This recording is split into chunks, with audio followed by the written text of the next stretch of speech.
கொடைக்கானலில் ஜனநாயகன் படப்பிடிப்பை முடித்துக் கொண்டு நடிகரும் தாவேக தலைவருமான விஜய் சென்னை திரும்பிய நிலையில் மதுரை விமான நிலையத்தில் விஜயை காண வந்த தொண்டரை விஜயை தாக்க வந்ததாக எண்ணி துப்பாக்கியை எடுத்த பாதுகாவலரால் பரபரப்பு ஏற்பட்டது. அந்த காட்சி வைரலாகி வருகின்றன.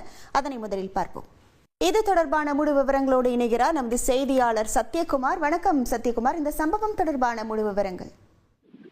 வணக்கம். கொடைக்கானல் தாண்டிக்குடி பகுதியில் ஜனநாயகன் படப்பிடிப்பு, அதாவது 3 நாள் படப்பிடிப்பானது நடைபெற்றது. இதில் தாவேகா தலைவரும் நடிகருமான விஜய் இதில் பங்கேற்பதற்காக கடந்த 1ஆம் தேதி சென்னையிலிருந்து தனி விமானம் மூலம் மதுரை வந்தார்.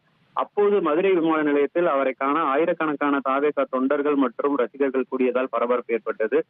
சென்னை விமான நிலையத்திலேயே அவர் தன் வேலைக்காக செல்வதாகவும் தன்னை யாரும் பின்தொடர வேண்டாம் என விஜய் கூறியிருந்த நிலையில் மதுரை விமான நிலையத்தில் காலை முதலே அவரது ரசிகர்கள் மற்றும் தொண்டர்கள் கூடியிருந்தனர். மேலும் அவரது விஜயின் வாகனத்திற்கு முன்பாகவும் பின்பாகவும் சென்று மலர் தூவி வரவேற்பானது நடைபெற்றது. அதைத் தொடர்ந்து 3 நாள் படப்பிடிப்பு முடித்துவிட்டு மீண்டும் சென்னை செல்வதற்காக தாவேகா தலைவர் விஜய் இன்று மதியம் திண்டுக்கல்லில் இருந்து கிளம்பி மதுரை விமான நிலையம் வந்தடைந்தார்.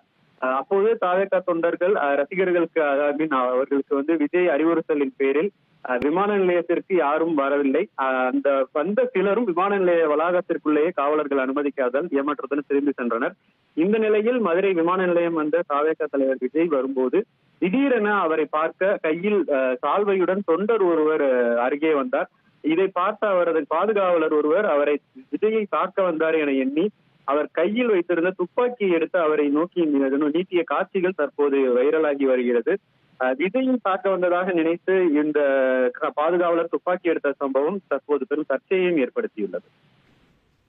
உங்கள் விவரங்களுக்கு நன்றி சத்யகுமார்.